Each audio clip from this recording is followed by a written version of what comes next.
بلوچستان سے، کوئٹہ سے. میں اسسٹنٹ پروفیسر ہوں، کالج میں پڑھاتا ہوں. میں 2012 میں 4 مہینے جب لگا رہا تھا تو اس میں پھر یہ علماء کے ساتھ پیدل چلا بھی لگاتے ہیں، تو میں نے پیدل چلا لگایا. اب پیدل چلے میں وہ دور سے دور دیہات میں پسماندہ علاقے میں بیچتے ہیں، مشقت اس میں بہت زیادہ ہوتی ہے. ہم نے 35 دن میں 28 دن چاول اور آلو سے گزارا کیا. روٹی پکانے والا کوئی نہیں تھا، بس چاول میں آلو ڈالو، بس وہ روٹی بھی ہو گیا، کھانا بھی ہو گیا نا. ایسے علاقوں میں گئے. اب یہ سندھ نواب شاہ کا ایک علاقہ ہے، پکچانگ کی پیر وکاڑا کا علاقہ ہے. وہاں پہ کچھ گاؤں تھے، اقبال شاہ نام، گاؤں کا نام اقبال شاہ. ہمیں گاؤں میں گئے، 60-70 گھر ہیں. ایک چھوٹی سی، جیسے اس کمرے کو اب 2 حصوں میں تقسیم کر دو تو ایک حصہ مسجد بن جائے گا. اتنی چھوٹی سی مسجد ہے، وہ بھی بند ہے.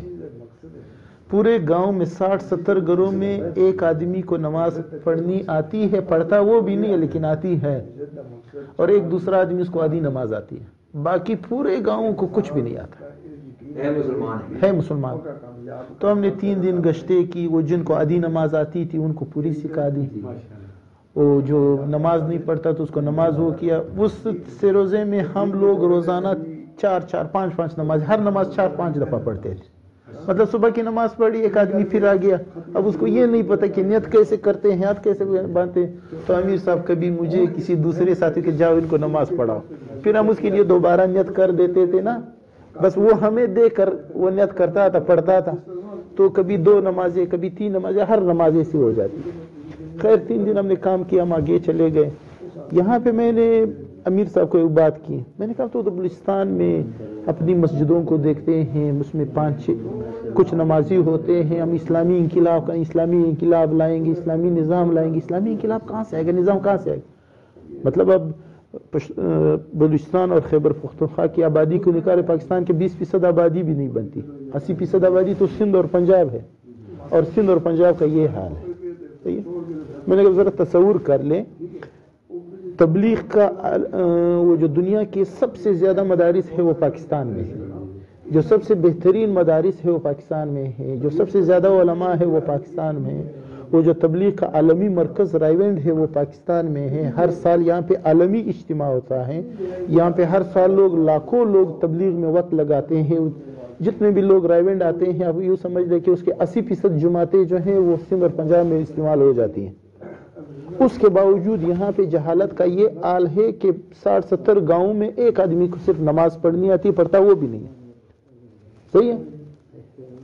جب پاکستان کا یہ حال ہے، اب ذرا تصور کرو افریقہ والوں کا کیا حال ہوگا. یہ جو کرغزستان روس سے آزاد ہوئے، ان لوگوں کا پھر کیا حال ہوگا. نبی علیہ السلام تو وہ ایک کافر بغیر ایمان کے چلے جاتے تھے، ان کے آنکھوں میں آنسو آ جاتے تھے، یہ میرا امتی بغیر ایمان کے چلا گیا. اجنبی کی امت کا یہ حال ہے. اب میں نے کہا یہ تو ہم 3 دن جماعتی سرخ پہ آ گئی، ہم نے 3 دن کام کیا، اتنا احساس دلا دیا کہ تم لوگ مسلمان ہو، یہ نماز ہے، یہ مسجد ہے.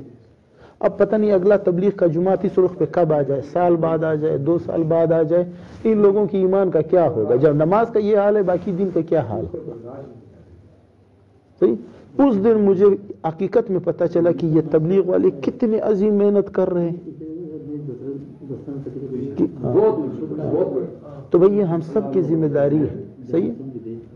ہم یہ جو ابھی فی الحال ہماری مثال ایسے ہے نا، جیسے وہ کنویں کا مینڈک، ہم کنویں کے اندر وہ جو 4 وہ ہیں، ہم صرف اسی کو دین سمجھ رہے ہیں. آپ جب باہر نکلو گے پھر پاکستان میں دیکھو گے لوگ کتنی گمراہی میں پڑے ہوئے ہیں. لوگوں